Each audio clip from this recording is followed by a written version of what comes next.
Chancellor Rachel Reeves has hinted that she may give public sector workers above-inflation pay rises later this month.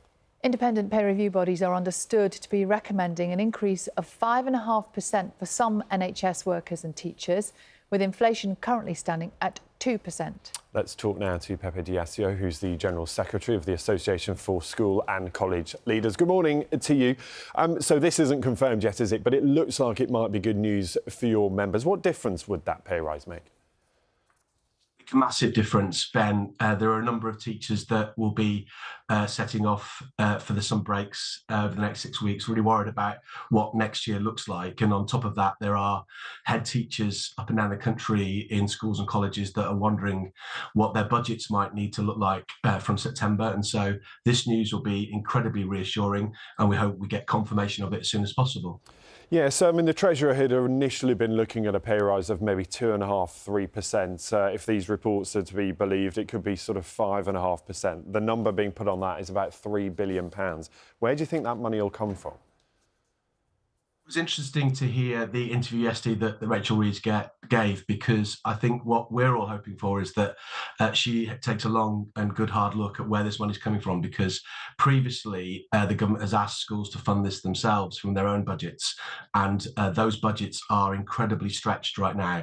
And what we wouldn't want to see was schools having to fund them from existing funds and reserves that are no longer there. They've been dried up, and if we're not careful, this would end up in difficult decisions for head teachers. So what we're hoping is, in the news, we hear that it's fully funded and that the pay rise can be something that we all celebrate and can look forward to as we look to address a decade of underfunding in education.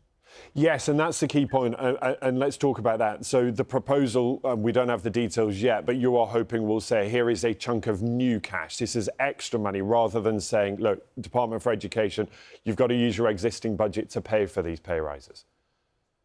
I think it's fair to say that the budget is bare at the Department for Education, and I would suggest that the budget may well be bare in a lot of places. And what we've got to look at is how we bring together this money so that young people in schools right now don't suffer from what would be a change in resourcing and have even further difficulties from the decade that they faced over the last government, really. Yeah, the question, of course, is when we look at, spending decisions like this, they are decisions that governments have to make. There's money, and it's about how they choose to spend it. But the independent body, the IFS, saying, look, such an increase like this would either mean that our taxes all went up, or there would have to be cuts elsewhere. Are you happy with that, given the state of the country right now and the difficult decisions that inevitably have to be made? Well, I don't think anyone would be happy with tax increase. I think that's something that we'd all worry about, particularly over recent years with some of the difficulties that we faced more recently in the last 2 or 3 years.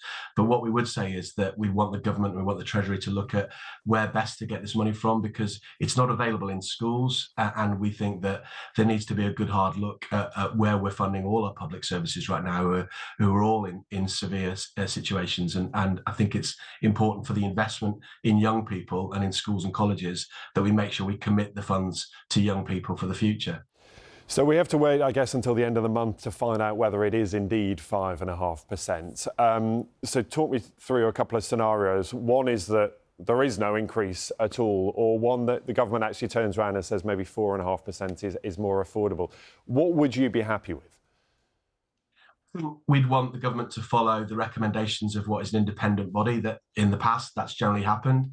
I think it's reasonable to assume that if we are going to tackle the recruitment and retention issues that Labour have highlighted in their manifesto, that this would be a first step towards that.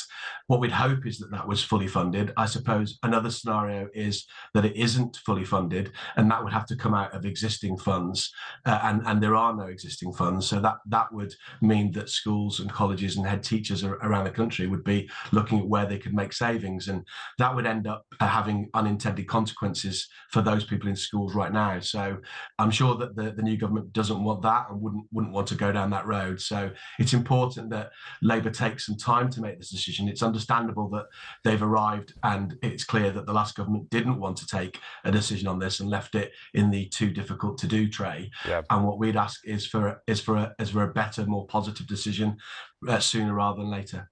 Pepe, if you don't get it, would you rule out strike action, or would you consider strike action, given that you've asked for this and you may or may not get it?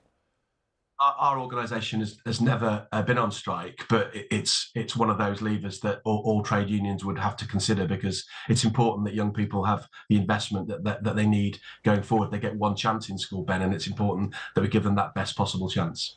We're going to speak to the Education Secretary in just, about half an hour here on Breakfast. What's your message to her? Message to the new Secretary of State is, and I know she wants this as well, is to make sure that we fully fund this 5.5% and that we hear that that's been secured as soon as possible. OK, really good to talk to you this morning. Thank you, Pepe D'Asio there, the General Secretary of the Association for School and College Leaders. Thank you.